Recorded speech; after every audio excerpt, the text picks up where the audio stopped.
Welcome to episode 3 of the DJ Force X podcast. Yes, and this week we have David and Edwin of Swedish band Beyond All Recognition. But before that, I want to say thank you again to my new listeners. I've been checking the stats and I've got quite a few subscribers.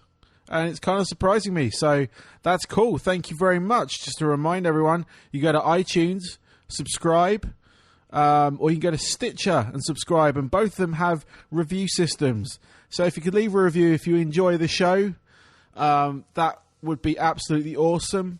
You can go to djforcex.com, and you can check out my radio show, which is on Total Rock on Tuesday nights at 11 p.m. British Standard Time, and on The Mix Talk, which is The Mix, that's THEMIXX.FM, and that is on Saturdays at 11 p.m. Eastern Time here in the USA. And I upload every show to my Mixcloud page, which you can find on djforcex.com, along with all the other links to social media and all that kind of stuff. There's also a couple of shop links if you want to use those to do your shopping with the holiday season coming up. That would be awesome, because that would help keep this show running, because bandwidth costs and all that kind of junk that you're bored with, you probably hear on every damn podcast, but it's true. None of these things are free. So if you can use them, that'd be great. If not, don't worry about it. Ignore what I just said. And we'll get on with the interview. It's Beyond All Recognition. I've got the front man, David, and the electronics keyboards guy, Edwin. Enjoy.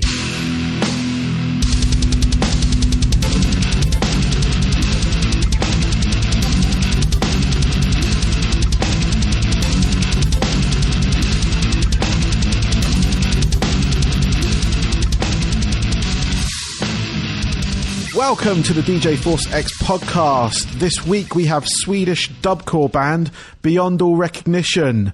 Welcome. Yeah, thank you. Thank you. No problem. So we've got Edwin, who is the electronics guy. Is that right?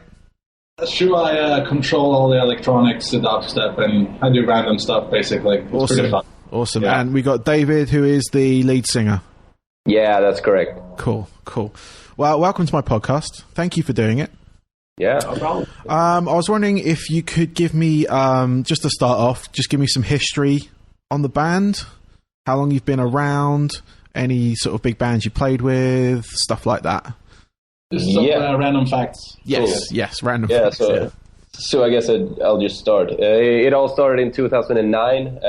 We're basically not, the original members, actually. Well, you are. Well, no, not really. Yeah. Not really, because we were in high school. Does it call? High school. Yeah, high school, and Beyond Recognition has just started being a band and stuff. And they were without a singer. How old were they? They were 16 at the time.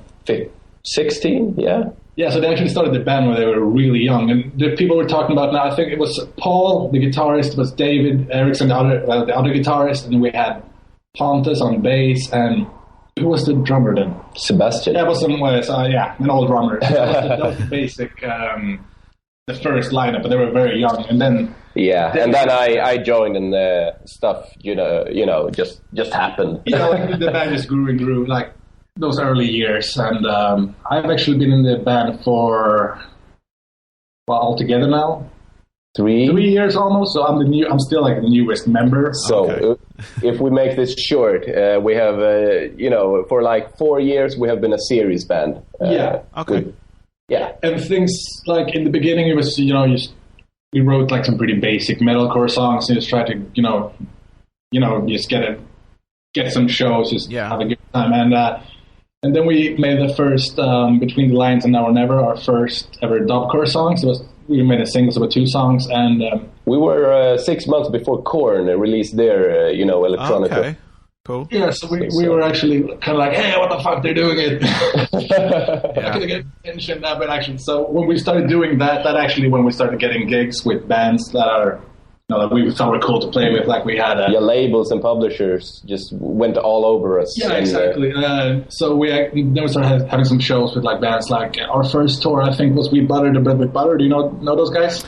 I've not heard of them before. No.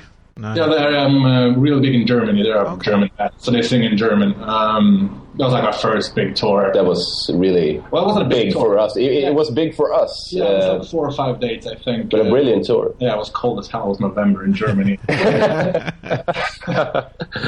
was cool though. But we're in Sweden, so it's cool. We can handle it. Yeah.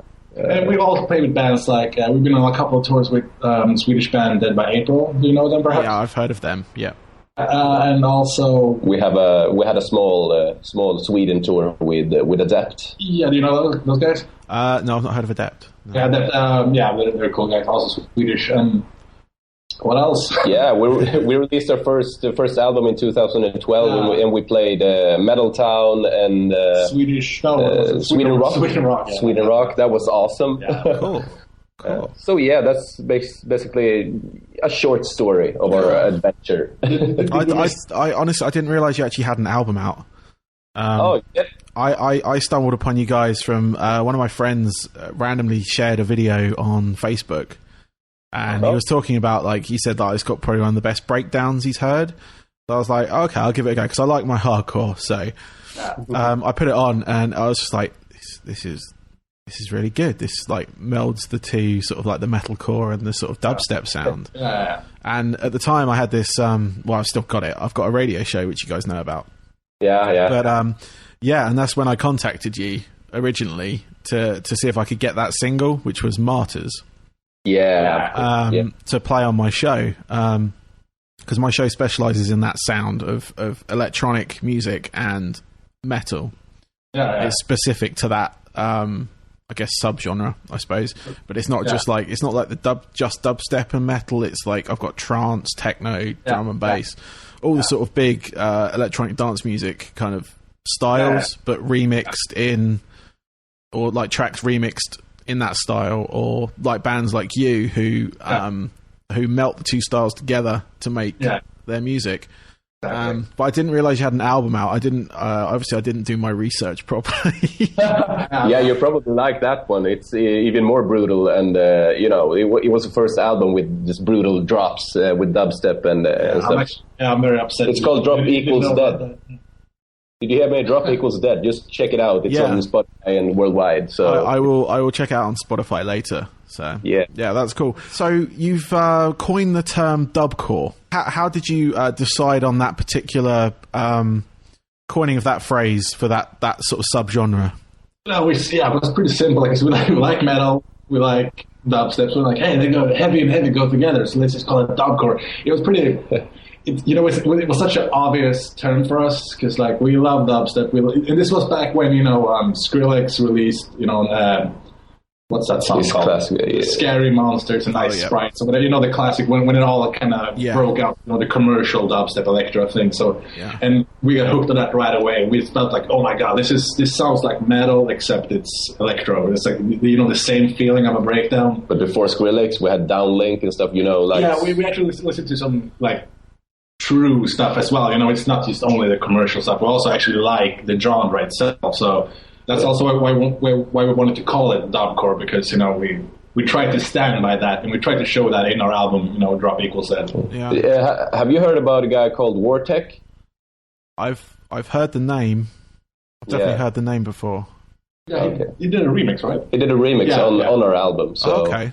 So we tried working with people, because we don't want to seem like we didn't want to seem like, hey, we're just following the trendy. We actually really love dubstep. We actually like the feeling of it. So we actually tried to really make it dubcore. That was the whole idea. So because that's the first time. It's the first time, because I was back in the UK. I don't live in the UK anymore, but back in the UK, I was a rock club DJ, and we'd always drop some kind of like alternative dance tune. And it was always stuff like early the Prodigy, Chemical Brothers, and just sort of like electronic groups like that. And then when this whole dubstep thing came in, it was the first time that I actually felt that this like bass music actually spoke to a lot of like the metalheads. In as much as it was the one, even though it caught like commercially around around the world actually, but it had that level because the bass is so deep, it's so dark. It really caught the imagination of a lot of that scene before, and this is prior to like you say, prior to the Korn collaborations they did. Because you had there was a few, obviously you guys 6 months beforehand, and I think I Wrestled a Bear once did one as well, did an EP with a bunch of remixes. And obviously there's always been in some bands having electronic influence. In the UK there was Pitch Shifter, if you'd heard of them. No, I have heard of them. Yeah, they were quite big in the UK. I'm not sure about the rest of the world, but and they took they were a bit more of a punk edge to them. So it's kind of like punk and dance on their front. But when this dubstep thing came in, there's groups like a guy like Excision, and you say Skrillex as well, and things like that really sort of headed up this new scene, and it seemed to work well with the metal until I think sort of post Korn that it kind of got, because it became too commercialized. A lot of people go off that kind of. This happens with every genre, but exactly. I mean, when I heard you guys, you kind of incorporate it effortlessly. It works really well with your sound, whereas with some of the Korn stuff, it kind of felt forced. I know what you mean. It kind of felt like they had a bunch of B-sides from their previous album, and it's almost like it wasn't a remix album. If you get me, it was the collaboration, but it felt like they had those tracks. Already. I know what you mean. Yeah, exactly. Because hearing some of the Korn stuff running up to that, it wasn't their strongest.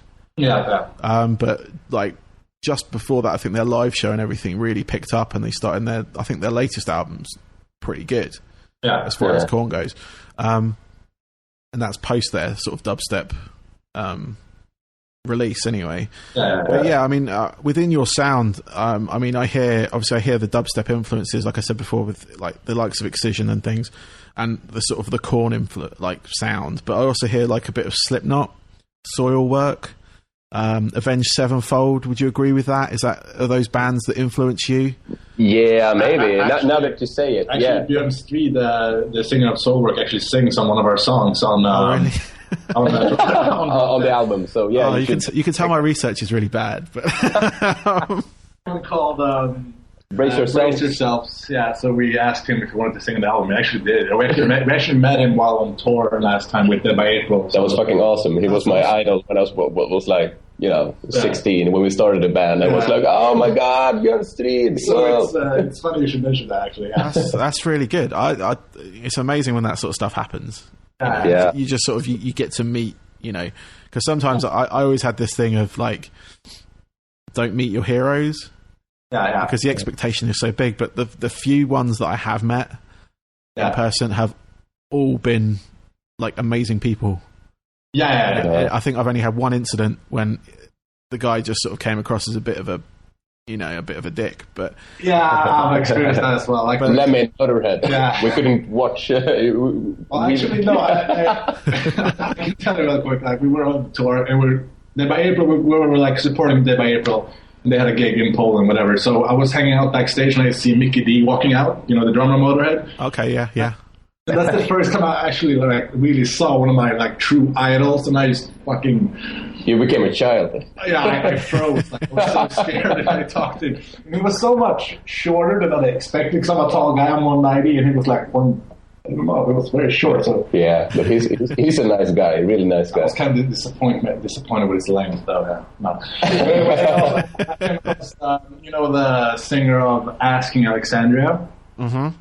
Bands he was one of those guys, sure, when you shake his hand, I was like, oh, it was really fun to see you, the first time I see you, whatever, sure, he tells me oh, hi, yeah, cool, but, you can tell he really doesn't want to talk to me, so I guess that's kind of what you meant. I met him last week, and they played in Stockholm. I was like, hey, Dan, I can take a picture. He was like, yeah, right. He was excited when my girlfriend took a picture with him, but then... but whatever. I've had a few instances where they're people I don't consider heroes, but I've met them, and they've just been completely I mean, there's no need for their attitude, especially when you're a fellow musician. Yeah. You're not asking anything from them. You're just like, oh man, I really liked, da da da da, and they're like, yeah, whatever, and then like you say, they see the girl and then they're off, and you're like, oh, I see, that's how it works. Okay. That's usually the case. Yeah. Yeah. No. I'm just saying, I don't know. We'll see if I get there. We'll see. Cool. Well, let's talk about your current single, Our Illusion. Yeah. It's 2 tracks. You've got Conspiracy and Lab Rats. Yeah. Which you sent to me earlier this week. Both really good tracks, really strong tracks. Cool. Can you tell me more about them? What the story behind them and what your plans are for them? Yeah. Take it away. What do you call it? I like all this, conspiracy talk about governments controlling the world and, Illuminati and stuff. It's kind of cool subject, I think. Yeah, it's been unbearable. So I just figured, let's just write some Illuminati songs, Yeah. I guess basically that's what happened. Yeah. Yeah, but the song's really it's about that we're being economic slaves and stuff. We all have to go to work.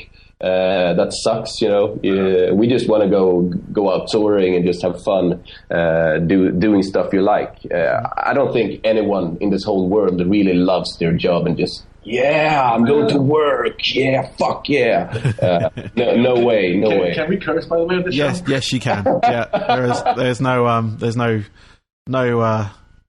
censorship on this show. So. Oh, cool.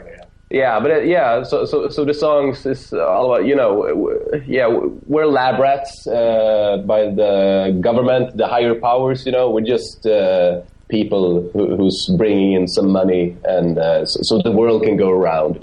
Money controls us all. I guess I could explain it one way. Like, let's say, like, you're born, you go to school, you get a job, you get a girl, you get children, you get a steady job, and then you die. That's not the whole thing, but that's the same pattern. Part of it. Like, are we really free? I guess it's that whole.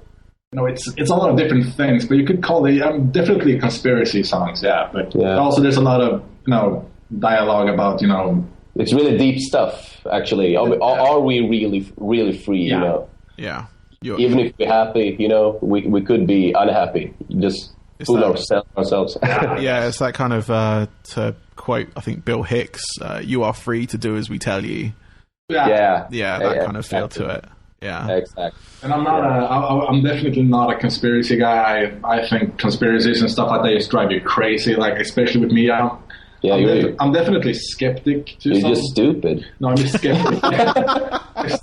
I'm a skeptic. I can say I'm skeptic to like some things, but conspiracy guy, no. But otherwise, I think they're still. It's fun to sing about conspiracy. Yeah, just to make something straight. I'm not paranoid, I think it's fun to, watch a documentaries about, like, zeitgeist and stuff. Are 9/11 really true? As I said, it's been unbearable with this shit. Yeah, there's a lot of those shows on here. I mean, I live in the States now, so you're kind of surrounded by a lot of...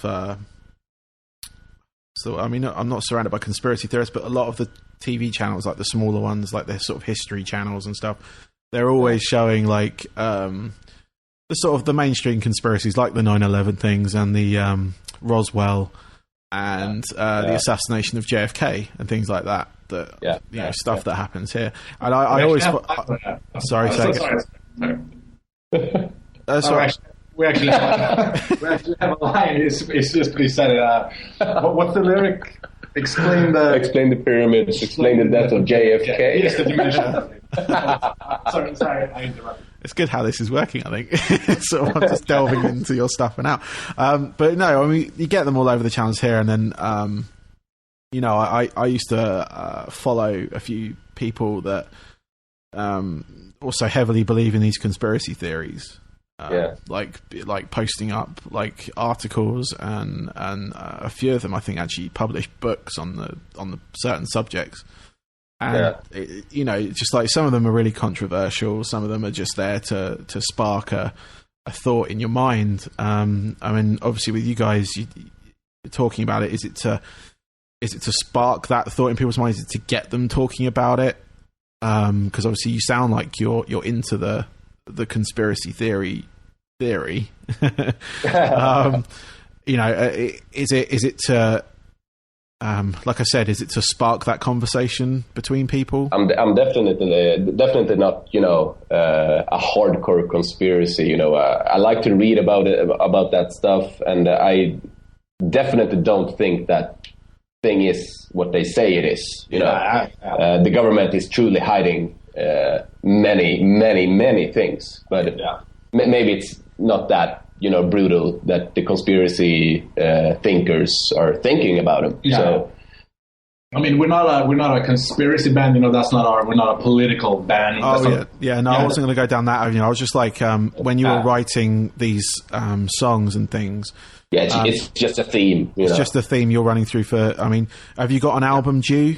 Are you currently recording or writing an album, or is it just these two singles to see how they go and then go from there? Well, yeah, exactly. These singles, it was, we wanted to show off a new sound, see what people think, and we've gotten a lot of responses to check out what people like. And the conspiracy thing is just that's just what we felt like doing, and that's what we did. So we're currently writing a new album, but we can't say really what it's going to be about, the theme or anything, but we are indeed writing a new album. And as you said, this single is kind of just to check what people think. Yeah, to make labels interested in. Let people know that you're still there, kind of thing. Yeah, because the sound on all those two songs are really different if you compare it to the kind of tracks we have on Drop Dead. I mean, it's they're both heavy metal songs with electro, indeed, but we were young and dumb. We're still young and dumb. We're 22, 23. But, that's still young. Yeah. You're doing well. Yeah, but the album, we only had like 3 months in writing a new album because the labels, went all over us and stuff, and like, hey, can you release an album in 3 months? We were like, oh my god, we have like 2 songs. We actually quit our jobs back then too. Yeah. Okay. It was hardcore. Yeah, we quit our jobs so we could just focus. So that's how we met. Well, 3 months sounds like. Yeah, that's a tight time schedule. Yeah, so we just wrote about fucking everything up, drink alcohol, fuck you, bitch, like asking Alexandria, reckless and relentless, We just, So the lyrics aren't quite poetical. Poetic. You think? I'll fucking find you stupid self. I think that's some quality shit right there. Yeah. Did we answer the question, by the way, or did we just take off in some direction? That's all right. That's fine. But we're more serious right now. So. Oh, that's cool. We were serious back then as well. Yeah. So, do you obviously you don't have a label now? You had one for the album. Was that just a one-shot deal, or was that? No, it was a 3-shot deal, or just we had one album and two options. If they liked the other stuff, they just wanted to, they would be first. But I started, talk to them and just, hey, you need to do that. We can't do this otherwise. What do you say? So basically, we put some demands. Yeah, we put some demands on Napalm Records. And it didn't apply. And they were like, "Hey, fuck you guys." But if I would explain that whole, our stay with Napalm Records, I mean, from the moment we released our first music video, I don't know if you've seen Characters, the music videos, the music video. I may have seen a couple of yours. All right, cool. Anyway, so basically, right away I thought, hey, because I started checking out the channel, Napalm, and check out their other bands, their other music videos, and I just directly realized we were like the Justin Bieber of this record label. I think that was the major problem, because in Characters we're instead like 6 guys, with the Vikings everywhere, and then we with our black emo. Who should be the actual Vikings, since we're from Sweden anyway? Standing with baseball jackets, and so we kind of got that hate effect. Like we got like a lot of views. I think that video is on 250,000 or something, approximately. So it's going well, but still, with that label, we just directly noticed that like people are very split about what they think about this, because that label has more, let's call them true people. You know what I mean by that? Yes. Yes. Like they're like more Vikings singing about ale and killing dragons. So, I mean, it was a good first label for us, to get into the business, to get, try things and see how everything works. And now we're basically just excited to see what's next for us, because we know something's next. We just don't know what's next, if you know what I mean. Have you got anything planned coming up? You got any like live shows, tours you want to talk about, or anything like that? Maybe. Yeah. Maybe. Yeah, we have nothing official yet, but we have some Italian contacts, and perhaps we're going to Italy soon. Okay. And we're speaking with different booking agencies, and we're planning to tour the next year, definitely. Cool. Yeah, there's a lot. We're kind of in this phase right now where there's just a lot going on. Writing songs, the whole booking thing, the whole record label. I mean, it's all going well. At least, it takes time to get these things together, and this is a perfect time of the year for us to really sit down, write songs. This time we have time on our side, so we can really get our ideas through. But right now, we're just really taking our time, getting our shit together, basically. Yeah, I'd say. I was going to say. I mean, I'd say your sound would go down really well in the UK for one, because there's a few bands coming out of the UK that kind of meld the electronic sounds, and you got bands like Enter Shikari, and there's a few sort of like more sort of club level bands that are emerging at the moment. There's a band called Collisions, another one called Seething Akira, and one I've just spoken to called the Karma Party. I've actually heard of it. And those bands are kind of emerging at the moment as this sort of metal and electro. It's not. It's you got like Collisions. They're more sort of the drum and bass side of things. Yeah. And you've got Seething Akira, which have the sort of like with you guys with the dubstep sort of like vibe to them, and you got the Karma Party, which again have that they call themselves like punk step, which essentially punk music with that sound in there. So there's plenty going on there at the moment. Those are just like bands I can mention off the top of my head. Yeah, we actually have been touring last year in the. We played Manchester, Camden, Cardiff. How did that go? It was awesome. The British audience is awesome. Short said. Yeah. Let's see if I remember this correctly. What was the gig? Was it Manchester? No, the gig were in the cellar where the people were like, "Fuck yeah!" It was in Camden. It was awesome. Yeah, Camden. I strangely remember, like the first thing I heard when I went on stage was like some like really British voice. Oh, what the fuck to say? It was like, let's get the fuck on with it or something. Then there were like chaos. I don't do a really good British, but like, let's get on with it, for fuck's sake, or something like that. Was but it was a British reviewer there, and we got like 8 out of 10 in grades and stuff. Like, so really good people. I think they like us. That's awesome. No, I didn't know you toured the UK, so that's cool. Yeah. We're actually negotiating with a British booking agency. I will not mention any names. Yeah, we should. Yeah. So yeah, we definitely hope to come back to the UK. Cool. I'd also say keep an eye on the States as well. I've noticed a few bands come through the city I live in. Are bands that I play on my show as well, and they've come over here like Icy Stars. Yeah. And there's a few bands on, I think, Epitaph and Epitaph Records, and the other one, Eskimo Callboy. I think. They've been over here. I know all of them. Yeah. Oh, okay. Yeah. And they've been touring like small venues with like Enter Shikari came with them and had them support, and there was like a whole bill of sort of electro metal, that was touring.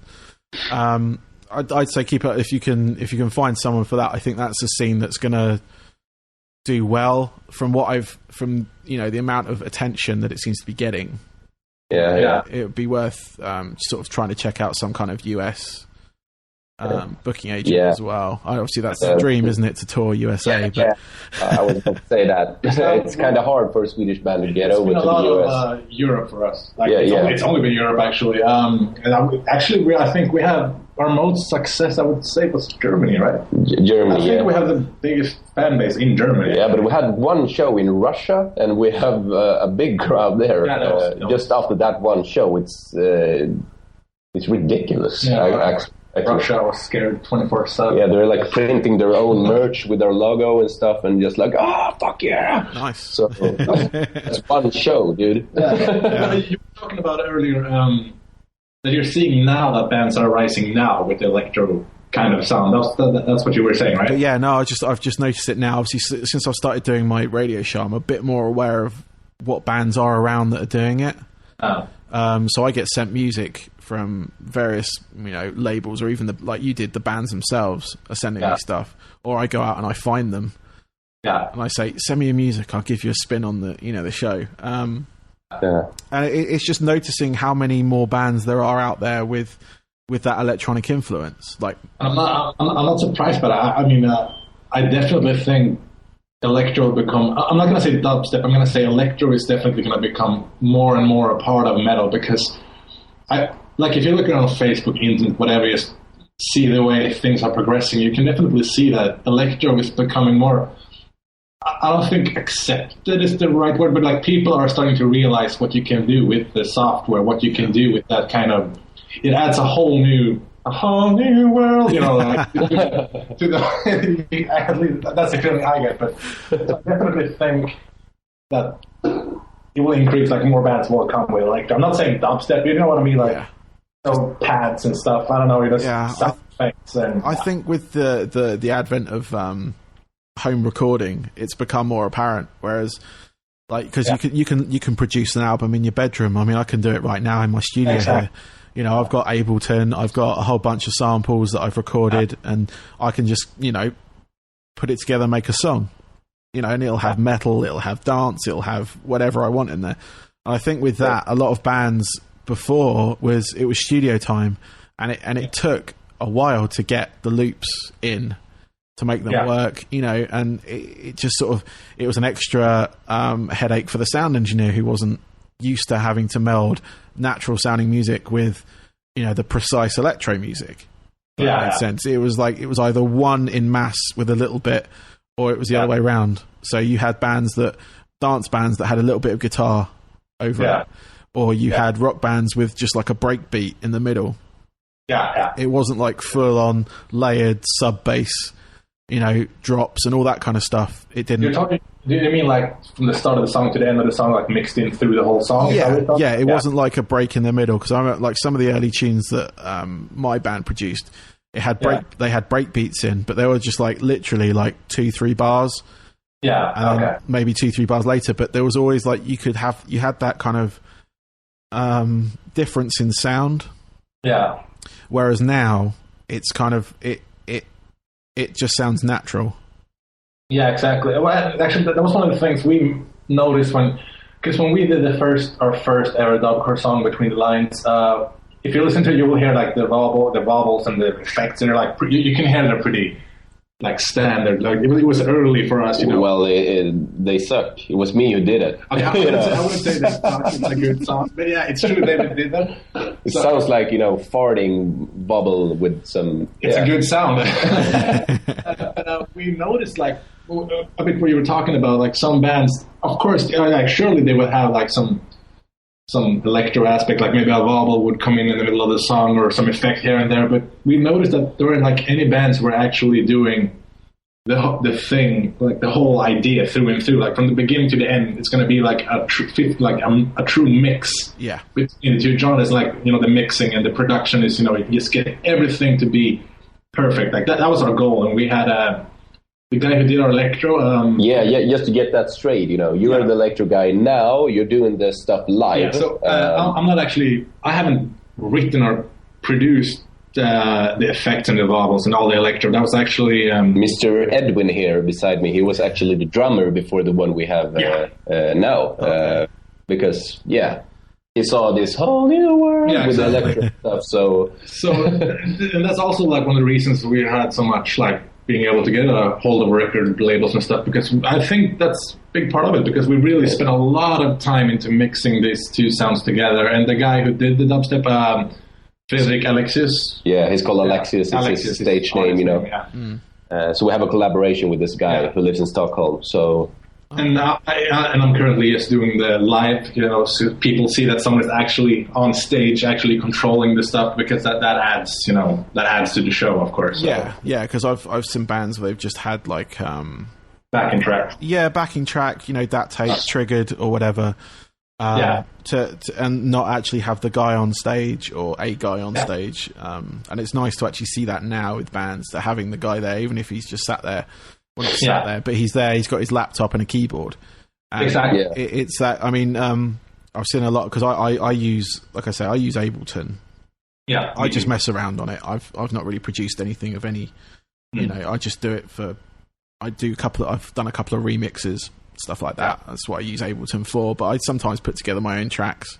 Yeah. But I've seen how easy it is now to actually get that on stage, whereas before I had my turntables, but I had a Roland SP505 sampler. Yeah. And you had like 2 minutes of recording time.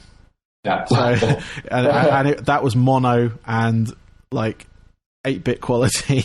So it wasn't, you know, it wasn't great. You know, and if you wanted higher, you know, quality, you'd have to either get a better sampler or a bigger memory card, which back then were stupidly expensive compared to now. Yeah. But it's nice now. I can see how I could have, like, if I was still in a band today, I could have my laptop up there with me, and have all these high quality sounds that would actually sound in, like, you know, synced with the music, or, you know, in tune with the music. Yeah. So it just sounds part of it rather than the optional extra. Also you can do some tweaks live. I mean, I can do some variations live and stuff. So it just makes the live show more interesting. I mean, that was the basic, because we did a whole tour, like a few tours, and then afterward we were kind of like, does it look stupid that we don't have dubstep represented on stage? So it took us some time to realize that, but then we're like, fuck it, we need to get someone. Yeah. And that's kind of how I came into the position of like, hey, I could jump around and press stuff, I guess. So. Yeah. So what do you use for that? What setup do you have? My setup right now is just I use Ableton. Yeah, huh? I have my wonderful MacBook Pro. Yeah, he's touching it right now. And I have an Akai Opus 30, you know that one? Which one? Sorry, It's a pen, like Akai Opus 30. It's called. Oh, Akai. That was a Swedish pronunciation. Okay, no, that's fine. Is it PC 40? It's basically PC 40. Yep, sorry, I know it. Yes, I know it. Yeah. It has like 40 pads or something, but that's basically just with that wonderful piece of machinery, I can do whatever I want. I mean, that's awesome. I can put the whole set into, put the whole set. It runs directly through Ableton. Yeah. Yeah. So basically, it's a controller for the Ableton program. That's how I do my live shows at the moment. That's cool. But of course, I'm gonna add some pads and stuff later on. But as we're standing now, I mainly use pads, just the small ones. But I will get the big ones for like visual effects. That's cool. Yeah, no, I mean, like I said, I use Ableton. I've got the launch pad, Novation launch pad. Yeah. Which is just like literally like very bunch of buttons that you can trigger samples and yeah. But there are so many options. We're talking about setups and stuff. Like, I'm kind of new to this stuff, and it was so overwhelming at first. All the programs, all the software, all the different. I don't know what you call it. You call them controllers, right? Yeah. Language barriers. Yeah, so just a lot of different controllers and stuff. So it was so overwhelming. But once you find something that works for you, it's just so easy, because I've noticed it doesn't matter what gear you have, what software you have. Okay, sound quality and stuff, sure, but essentially it's up to you. How you use the program. I think my stuff is quite overwhelming. A mic and an in-ear. Yeah, you sing. You don't even sing, you scream. It's pretty good. We have a show. I go there with my small suitcase, with the in-ear and my microphone. Just you can carry your drums there. You can actually have one of those big waist pouches. You call them that? How do you call it in the States? Sorry, what? Say again. Those bags you have around your waist. They call them fanny packs here. Fanny packs. But we call them bum bags in the UK. So. It means the same thing, but yeah. Yeah, Bum and Fanny. Yeah. So, Fanny sounds like a British word, though. Fanny means something different from it does in the States, in England. Is it sexual? It is sexual. Fanny's the pussy, basically. And in the US, the fanny is the arse. So, you get lost in translation somewhere along the line, even between two English-speaking countries. It's the same language, but still those small differences. Yeah, whatever. Yeah, just small differences, and you got to watch your insults. So, like how you spell color, for example. That's yes, yeah. No, it's there's a few I'm still learning. So, and I've been here 2 years. So, it's cool. Just finding those words that mean something completely different, and then trying to remind them that I'm actually British, and that's what it means in Britain. So yeah, for like Swedes learning English in school and stuff, and then we get out into the world and we're supposed to use our English, and we hear these differences. I mean, it's so stupid. Yeah. Well, there's small differences, but still, like, so I should not be saying Fanny to someone in the UK. Only if you want. If you want to, you can call someone a fanny. But yeah, I mean, using it in general terms, it just you might want to watch that. So. Fanny. That sounds like a harsh word. Maybe we were talking to Yeah. It's a name for some people, so it's Yeah, especially in Sweden. It's actually a girl's name. Hey, Fanny. Fanny, yeah. Okay. Yeah, it's a name for. You do get occasionally people get called it in England. I've not met one, but I've heard it being used. So. Yeah, you pronounce it Fanny in Swedish. So. Oh, okay. So it's slightly different pronunciation. So. Yeah. Cool. Viking language. Yes. Yeah. Back on track, perhaps. Yeah, back on track. I don't even know what we were talking about. It's cool. Don't worry. It's all good. I was going to ask you, what's the metal scene like in Sweden these days? It's pretty good, actually, especially when it comes to especially when it comes to. Do you mean just Swedish bands or just the metal scene here? Bands and the scene. It's kind of like in some places I've experienced where the metal scene there isn't much of a scene. It's there for touring bands, like from other countries, but it's not there for your local band. Okay. And I was just wondering what it's like in Sweden, because I played in Europe compared to the UK. I went through the UK sort of system, and a lot of the time there wasn't really a scene. There were people at shows, but they weren't really there to move. Yeah. They kind of sat there and watched you, or stood there and watched you.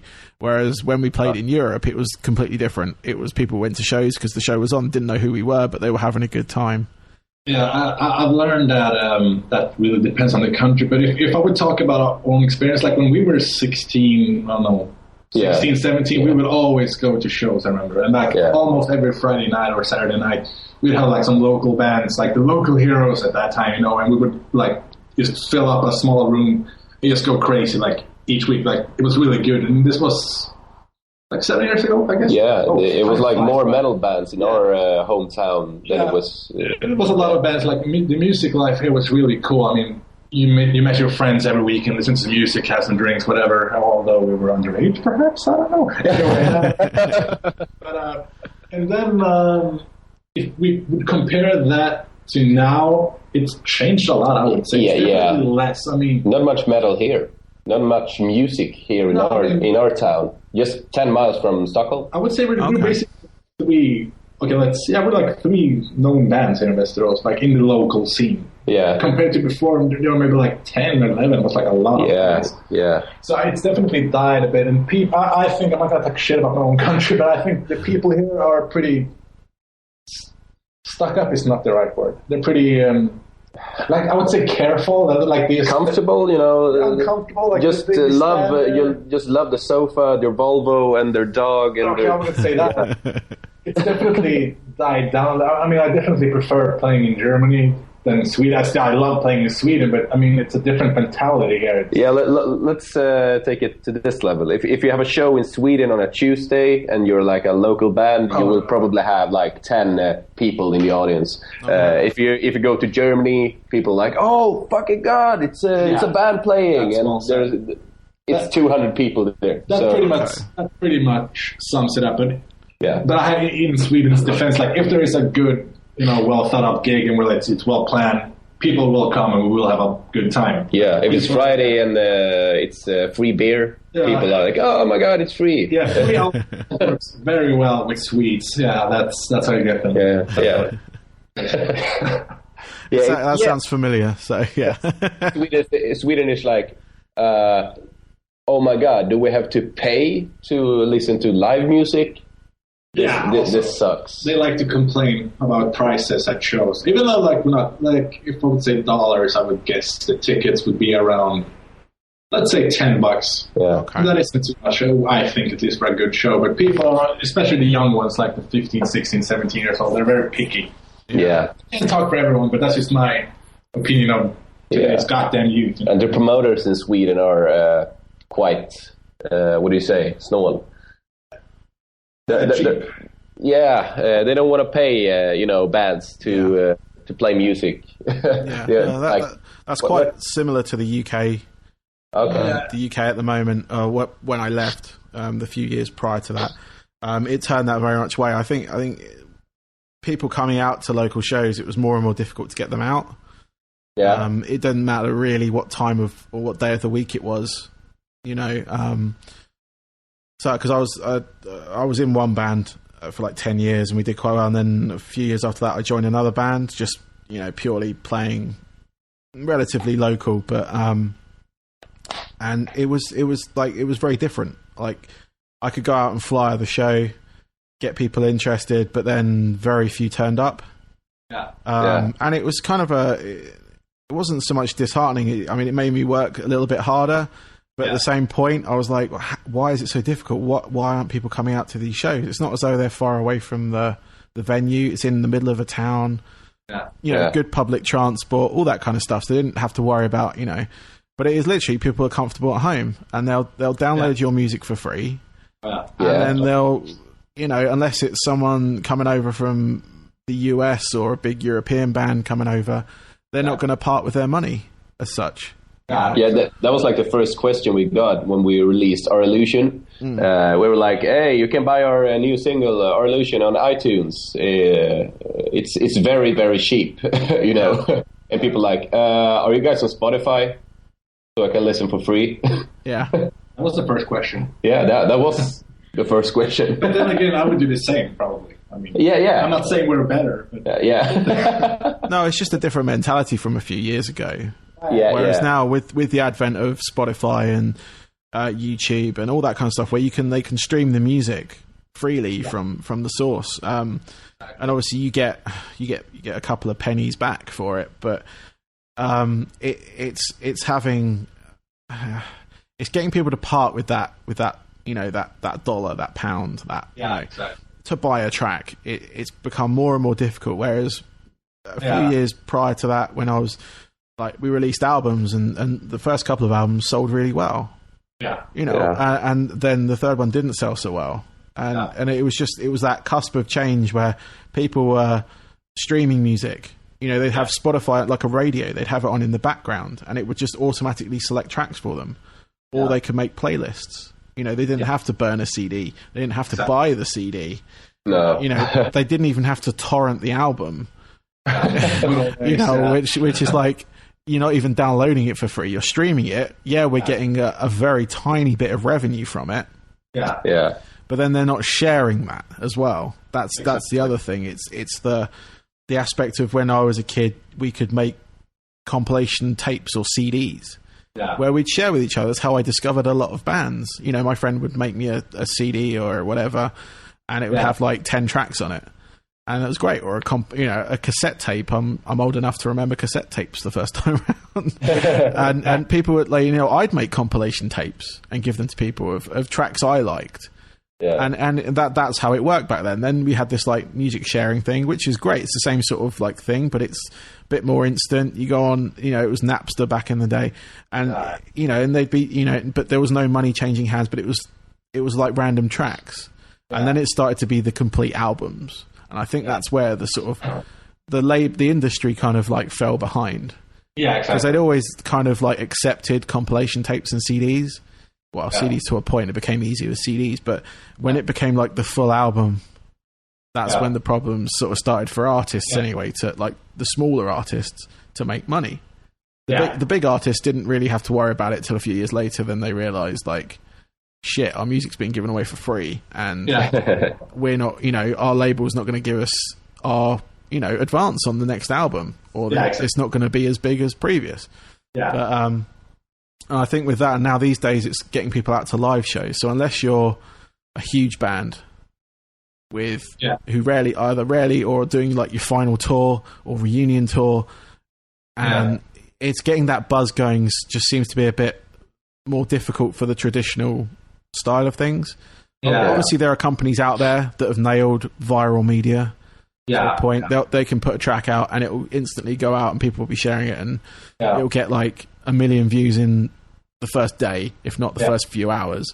And now I think sort of like labels are catching up with that. But you've got to figure out, as a small band, you've got to figure out where your revenue's coming from. You can have, day jobs are great, but if you want to do music, a day job's going to hold you back to a point. You want to go off and tour, but you've got to take 2 weeks off work.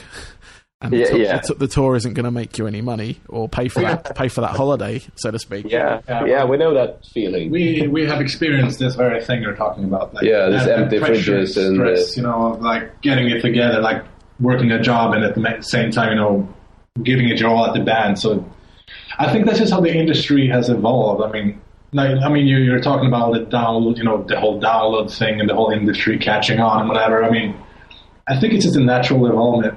I don't know if evolvement is a word, but it's like the evolving of the industry, and I feel like kind of now we're in this like this part where it's kind of not.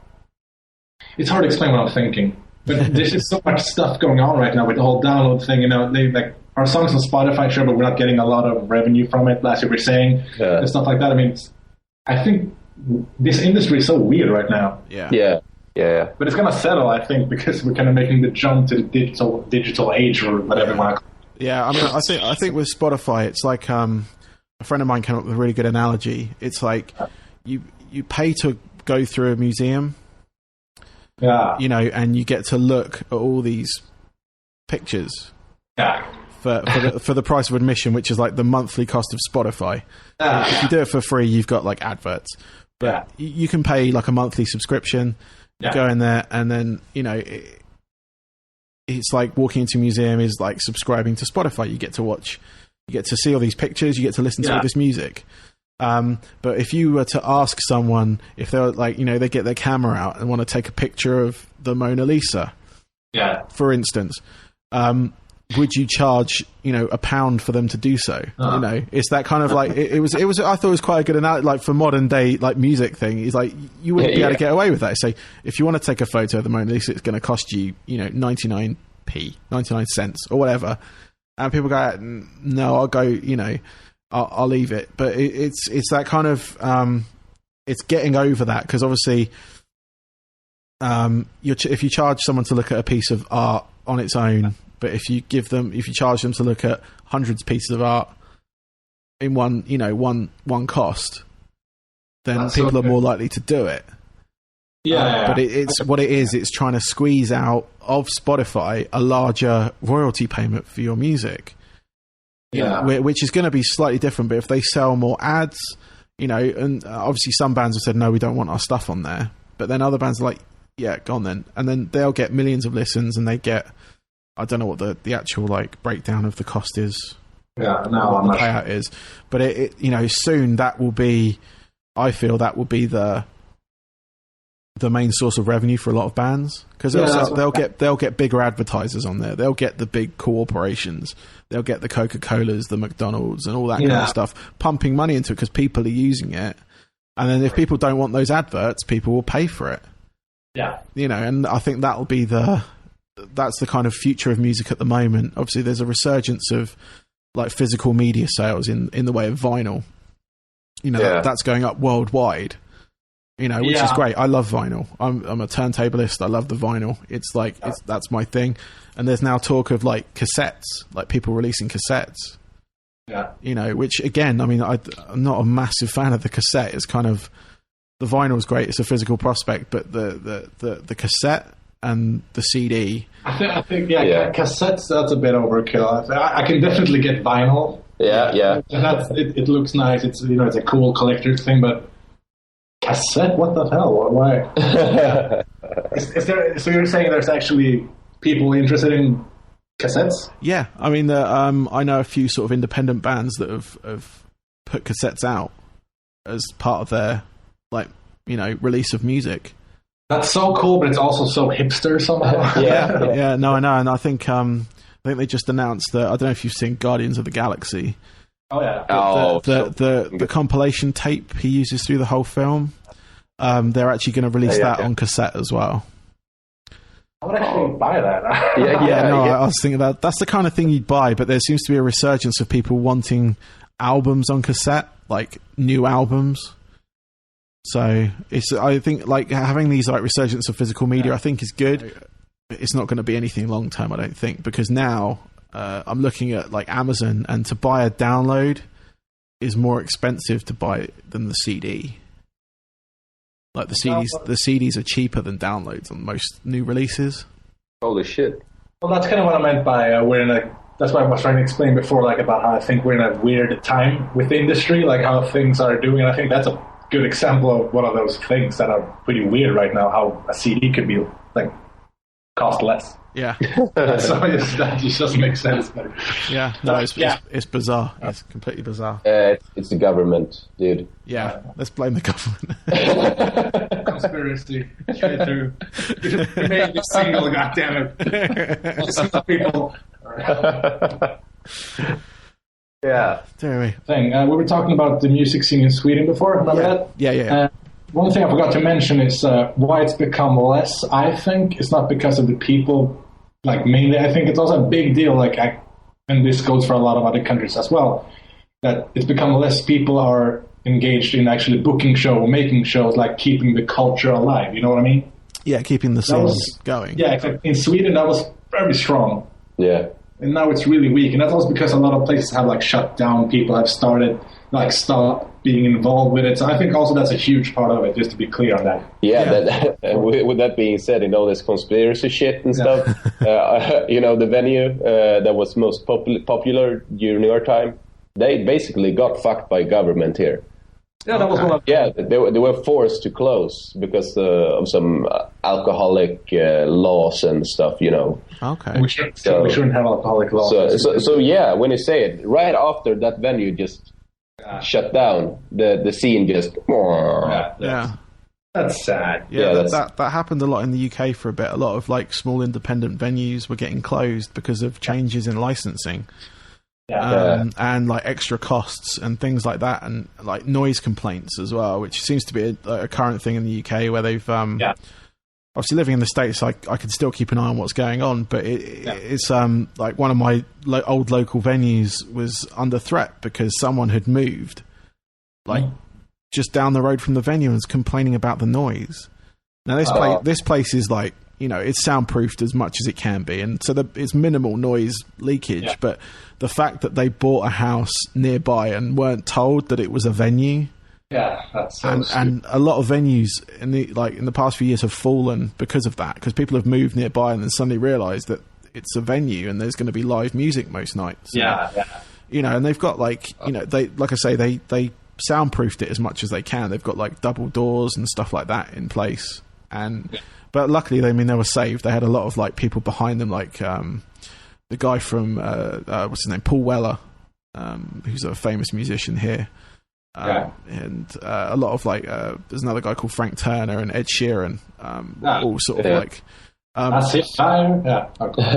they're all behind saving the venue and stuff, which obviously helped get petition signatures and things. But like I say, a lot of venues have fallen because of the same. It's all these government regulations and. And minimal noise complaints as well. But the music laws, licensing, and all that kind of changed, and then all venues had to be registered with the central thing of the association that collects royalties for radio play and stuff and live play. They all had to be registered with that, and that cost more money. And then it's like public rights, performance rights and stuff like that, and it just like added to the cost of venues. And then a lot of promoters just went, no, we can't afford it now. We pay the bands when they come here, and they're playing. They're playing their music. They're it's their music, so they're getting paid to do so. And it just fell from there. So. Yeah, and because of that, all this, all the young bands, all the new bands, we're suffering from it. Definitely less new bands now are coming up. People are like, wow, are you still running? Can you do that? Not a lot of new starters if you compare it to when we were that age. Not a lot of bands now. That same age group now is just a lot less bands coming out, definitely. So which sucks, but it's a war basically. We'll see what happens. We'll fight. We will fight for our freedom. So we'll continue. Excellent. Well, I look forward to hearing some new material. I know you've just put out some material, but it's really good, and I'll be giving it some spins on my show. Yeah, so, thank you. But I'll obviously check out the old stuff as well. So I will do. I'll jump on Spotify and No, I'll give it a spin, and I'll let you know when it's on there. But thank you for this. It's been good. Yeah, thank you. Cool. Thank you. Have a good rest of your day, and have a good one. Yeah, you too. Take it easy. Bye. Bye. Well, as we close on another DJ Force X podcast, I want to say thank you again for listening. And if you enjoyed it, please leave a review on iTunes or Stitcher. That helps the show, helps get more subscribers and all that kind of stuff that's important to podcasters. I'm back again next week. Hopefully on Thursday I'll have another new episode for you. I'm still confirming who that will be with. But as soon as I know, I will put it up on Twitter, where I am at DJ Force X, or on Facebook, where it is facebook.com/DJ Force X. That's DJ FORCEX. Simple. Anyway, thank you. And until next time, this is DJ Force X. Out.